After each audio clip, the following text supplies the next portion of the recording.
इटावा से। राधे राधे गुरुदेव, आपके चरणों में कोटि कोटि नमन।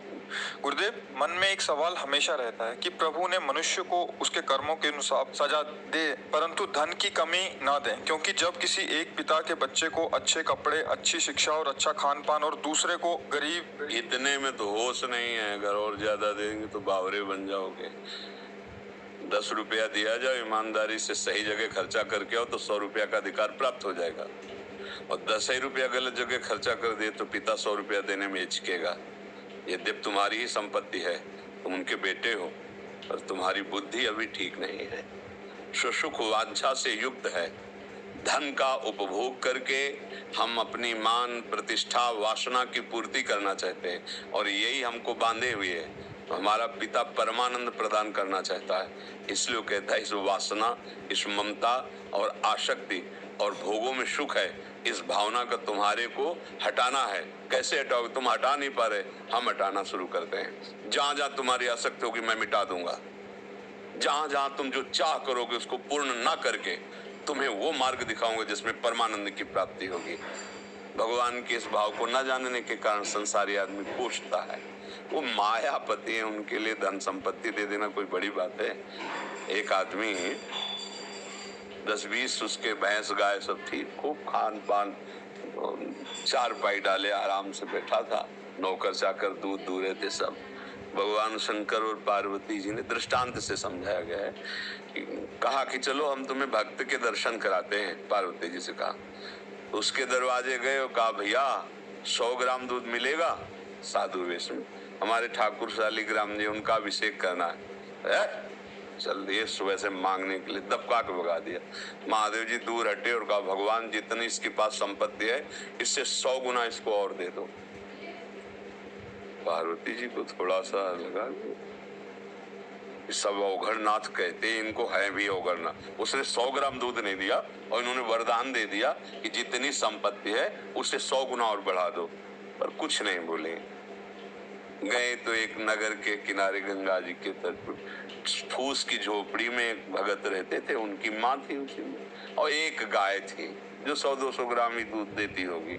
देखा संत वेश में उमा पार्वती जी को, आओ आओ वे साष्टांग दंडवत की, चरण पखारे। कहा भगवान मुझ गरीब के पास तो गाय का दूध केवल है। भगवान शिव ने कहा ला पिया। कुटिया से बाहर निकले, शाम जा रहे हैं, उनका भगवान कृपा करके आते रहना।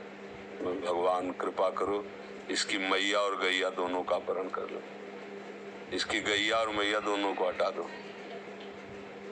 पार्वती जी जब आगे गई तो बोली देखो हम वहां तक तो बर्दाश्त हो गया, जिसने सादर तुम्हें प्रणाम किया, बातचीत करने के लिए मैया थी, जीवन यापन के लिए गैया थी, उसने तुम्हें दूध पिला, तुम कहो उसको भी मार दिया। और जिसने एक बूंद दूध नहीं दिया का 100 गुना संपत्ति और हो जाए। तो हमारी बातें समझ में नहीं आई कि आपका स्वभाव क्या है। बोले तुम समझ नहीं पा रहे हो, वो इतनी संपत्ति में मुझ महादेव को साधु रूप में अपमानित कर रहा है। जब 100 गुना और बढ़ेगी ना तो उसका प्रमाद इतना बढ़ेगा कि घोर नरक जाएगा। और इसकी थोड़ी मति गति समय मैया और गैया में जाता था, अब ये दोनों से अलग होगा, अखंड चिंतन करेगा और परम धाम का अधिकारी बनेगा। हम प्रभु से संपत्ति मांगते बालकपन के कारण जान नहीं पा रहे हैं। जैसे वो हमें परिस्थिति दी है बिल्कुल हमारे योग्य है, मान लो मेरी बात, जैसी परिस्थिति दी है हमारे योग्य है। हमको क्या करना चाहिए? परिस्थिति का सदुपयोग करके भागवती की स्थिति प्राप्त करनी चाहिए। हम परिस्थिति सुधारने में पूरा जीवन लगा दें फिर भी नहीं सुधरेगी। आज तक किसी को तृप्ति नहीं हुई। आप बताओ कितना धन मिल जाए जिससे आप तृप्त हो जाएंगे? किसी से भी पूछा जाए, समझ रहे हो? आप अगर अंक में रखोगे भगवान दे देंगे, अगर फिर आपसे यही हम प्रश्न करेंगे ना तो उससे कई गुना बड़ा अंक की अभाव की अनुभूति आपके दिमाग में होगी, वो भी अंक पूरा हो जाए। तो भारत में ऐसे भी धनी हैं जिनके कई करोड़ रोज आए हुए हैं, क्या उनसे पूछो तसल्ली है तुम्हें? तुम्हारे आए हुए से तुम संतुष्ट हो? नहीं, उपाय में लगे हुए हैं और आए हो। भैया ये माया है, इसमें अति लघु रूप रखना पड़ेगा। सुरसा जी ने 8 तो हनुमान जी 16 तो 32 तो 64, बढ़ती चली गई सुरसा जी। जब सत जोजन ते ही आनंद की ना, तो चतुरता इसी में अति लघु रूप पवन सुत लीना।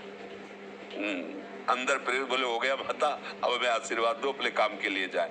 यहाँ से निकल सकते हो तो त्रणादपि सुनी चेन, तरोरियु सहिष्णुना, अमानिना मान देन, कीर्तनी या सदारी। निकल जाओगे, बड़े बनना चाहोगे, ऐसी चुंगी लगेगी, ऐसी जांच होगी कि फेल हो जाओगे, यहीं फंस जाओगे। हमारी बात मान लो, बड़े के हो जाओ, आनंदित रहोगे। जितना हमें चाहिए हमारे प्रभु ने दिया है, जैसी परिस्थिति चाहिए वैसी दी है। अपना कल्याण कर लो, अपना मंगल कर लो। ये वासना की पूर्ति अगर इतने से हो जाती है, आप अंक रख दो कि इतना इतना इतना, बस अब कृतकृत्य भयों मैं निहाल हो जाऊंगा, तो जितना तुम सोच रहे हो उससे कई गुना तुम्हारे ही दृष्टि में है, वो सब है जो तुम मांग रहे हो। और उससे पूछ लो जा करके कि तुम तृप्त हो क्या, वहां भी अभाव ही नजर आएगा। क्योंकि बिना भगवत भाव के ये इसकी सत्ता ही नहीं जिसको आप देख रहे हो। नासते विद्यते भाव ना भाव विद्यते, तो ये तुम्हारा अभाव कभी मिटने वाला नहीं। आप सोचो, जिन अप्सराओं के आने पर यहाँ मृत्यु लोक के मुनियों का मन क्षोभ को प्राप्त हो गया, उन अप्सराओं का स्वामी काम से प्रेरित होकर एक महापुरुष की पत्नी के साथ अपराध कर रहा है, जो गौतम ऋषि और अहिल्या। वहां की एक अप्सरा आ जाए तो बड़े बड़े मुनियों के मन में क्षोभ पैदा कर दे ऐसी, और वो सब उसके अधीन है, उसके अधीन है देवराज इंद्र के। और वो इतना अभाव ग्रसित है कि वो स्वर्ग की इस वैभव को छोड़कर एक महात्मा के आश्रम में जाता है और उनकी पत्नी के साथ गलत आचरण करता है। अहिल्या चरित्र में आप पढ़ के, अभाव देवराज इंद्र का भी नहीं पूर्ण हुआ है जो त्रिभुवन पति है। भैया ये भ्रम है कि अगर इतना कुछ, एक अपनी मान्यताएं हैं, एक लड़का हो जाए, एक लड़की हो जाए, एक ऐसी नौकरी हो जाए, इतना रुपया हो जाए, एक मकान हो जाए, एक गाड़ी हो जाए, बस हम निहाल हो जाएंगे। और जो तुम सोच रहे हो इससे कई गुना किसी के पास है, लेकिन वो परेशान है, उससे कई गुना बढ़कर है, वो भी परेशान है। मतलब समझो, धन प्राप्ति से आपके अभाव की दूरी नहीं होगी, भगवत प्राप्ति से आपके अभाव की पूर्ति है। अब कछुनाथ न चाहे मोरे तभी होगा जब चरणारविंद का सानिध्य मिलेगा। मेरी बात मान लो, धन संपत्ति से तुम्हारा अभाव दूर होने वाला नहीं प्यारे। वो मायाधीश है, एक ही पर्वत ऐसा है इसी मृत्यु लोक में जो 400 कोस का, सोचो, सुमेरु पर्वत पूरा सोने का है, लंबाई चौड़ाई बराबर, किलोमीटरों की बात नहीं है, योजनों की बात कही गई। उसके लिए कोई देना, रत्न गर्भा पृथ्वी में जैसे पीली मिट्टी निकलती है, गेरू लाल मिट्टी निकलती है, ऐसे सोना चांदी हीरा जवाहरात मिट्टी, रत्नाकर कहा गया समुद्र को, एक से एक रत्न। भैया इनसे काम नहीं चलने वाला। हमें लगता है कि अगर हमारे पास संपत्ति होगी तो क्या करेंगे, मनोइच्छित भोग भोगेंगे। मनोइच्छित भोग भोगने से तुम्हारी दुर्गति हुई है। ये भोग भोगने से शांति प्राप्त कराने की जो हमारे अंदर मन बुद्धि प्रेरणा देता है, गलत प्रेरणा देता है। क्योंकि भगवान कह रहे त्यागा अनंतरम, भोगों के त्याग से शांति मिलती हो। मेरा मन शिक्षा क्या दे रहा है कि भोग अगर मिल जाए, भोग के कारण ही धन का है महत्व। अगर आपको 1 ट्रक रुपया भी 1000 वाला दे दिया जाए तो आप क्या करोगे? यही लगेगा इस कबाड़ को क्या करें। क्यों? क्योंकि उससे कोई सामान नहीं मिलेगी, बंद है ना। और अभी तो उससे सामान मिल जाएगी। मतलब भोग प्राप्ति प्रधान वृत्ति होने के कारण धन का महत्व है। भोग प्रधान वृत्ति नहीं हमारी दुर्गति की है। मतलब हमारा मन हमारी बुद्धि किस चाल में फंसा रहा है? दुर्गति के लिए फंसा रहा है। अब ये बात बिना पवित्र बुद्धि के आप कैसे समझोगे? अगर धन प्राप्ति से हमारा काम पूरा जीवन आनंदमय होता तो हम जितना सोचते हैं उससे कई गुना बढ़कर किसी के पास धन है वो आनंदित नहीं है। भगवान के मिलने से ही आनंद मिलेगा। तब लग कुशल न जीव को, सपने हो मन विश्राम, जब लग भजत न राम को शोक। संतोष आ जाए अभी बहुत बड़े धनी हो जाओगे। बिन संतोष न काम न साही, और अछत काम सुख सपने होने। बढ़ती चली जाती वासना, बढ़ती चली जाती। कभी मन में होता है कि अगर ये वो व्यक्ति मिल जाए, वस्तु मिल जाए, मैं इसे प्राप्त कर लूं, सुखी हो जाऊं।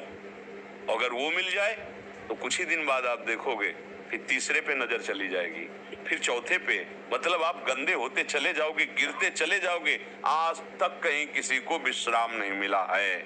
इसलिए भैया मेरी बात मान लो। अपने 2 भुजाएं हैं, दत्तात्रेय जी को प्रसन्न करके 1000 भुजाएं की शास्त्राबाहु अर्जुन ने। उसकी ऐसी सिद्धि थी, 80,000 वर्ष तक जवान रह करके विषयों का भोग किया। किसी का धन खो जाए और याद कर ले शास्त्राबाहु अर्जुन तो धन मिल जाए, ऐसा उसका प्रभाव था। पर वो भी अभाव में ही था, क्योंकि जब जमदग्नि जी के आश्रम में गया और गाय का प्रभाव देखा कि सब चीज तो ऐसे निकल रहा है, कोई रसोइये की जरूरत नहीं, केवल गाय पूर्ण कर रही, क्योंकि कामधेनु है, अपहरण किए नहीं। परशुराम जी ने छुड़ाया, ऐसा जमदग्नि जी को मार दिया। देख लो अभाव कितना है उसको, एक ऋषि को मार दिया। ऋषि के काम यज्ञ कार्य में उपयोग में आने वाली गाय छीनने के लिए भारी अपराध किया। भगवान परशुराम जी के द्वारा पूरे वंश का विनाश किया गया, काट काट के फेंक दिया। अभाव रहित था क्या वो? एक गाय की शोभा महिमा देखकर वो इतना बड़ा, जो 88 हजार वर्ष तक भोगों में ऐसे रमण कर रहा है, सारा वैभव है, भगवान दत्तात्रेय जी की बड़ी कृपा है, वो आदमी इस कोटि का, निम्न कोटि का अभाव ग्रसित एक महात्मा की गाय चुराने के लिए महात्मा की हत्या कर दी, जमदग्नि जी का वध कर दिया और वो गाय चुराए भाग परशुराम जी को। तो ये आप समझो, अभाव केवल भगवान की प्राप्ति से दूर होगा। हिरण्यकश्यप ऐसा तपस्वी था, बड़े बड़े देवता हाथ जोड़े खड़े रहते थे। रावण ऐसा भयंकर बलि था, जहां जाके भुजा बजा देता, लोग के लोग खाली हो जाए, थर्राए। अभाव ग्रसित था कि नहीं था? वो भी यथा थोड़ी था कि अब मुझे कुछ नहीं चाहिए, वो भी अभाव ग्रसित जल रहा था। हिरण्यकश्यप जल रहा था। आप सच्चाई की बात समझो, कोई कितना बड़ा वैभवशाली हो जाए, जब तक भगवान का भजन नहीं करेगा, भगवान का अनुभव नहीं करेगा, तब तक अभाव नहीं जाएगा। ये जहां भगवत भाव आया तो अभाव खत्म हो जाएगा। संतों की भाषा में कहा, 7 गांठ कौपीन में और इंद्र बापुरो कौन। भगवदानंद में मगन लंगोटी भी सही ढंग से नहीं है, 7 गांठी उसमें भी लगी हुई। बोले कि स्थिति ऐसी है कि इंद्र बेचारा नजर आता है। सुरपति नरपति लोकपति जिनके भावे घास, और रहे परम आनंद में तज सबही की आस। ये भगवान के चरणों का बल होता है। भैया मांगो तो भगवान के चरणों का बल मांगो, उनसे उनका प्रेम मांगो, निहाल हो जाओगे। फिर हृदय में आएगा आप कछुनाथ न चाहे मोले। अगर कुछ भी मिल जाए तो चाह बढ़ती चली जाएगी, वो मिटेगी नहीं। वो हमारा केवल मन हमको फंसा रहा है कि अगर इतना धन दे देते तो हमारा काम चल जाता है।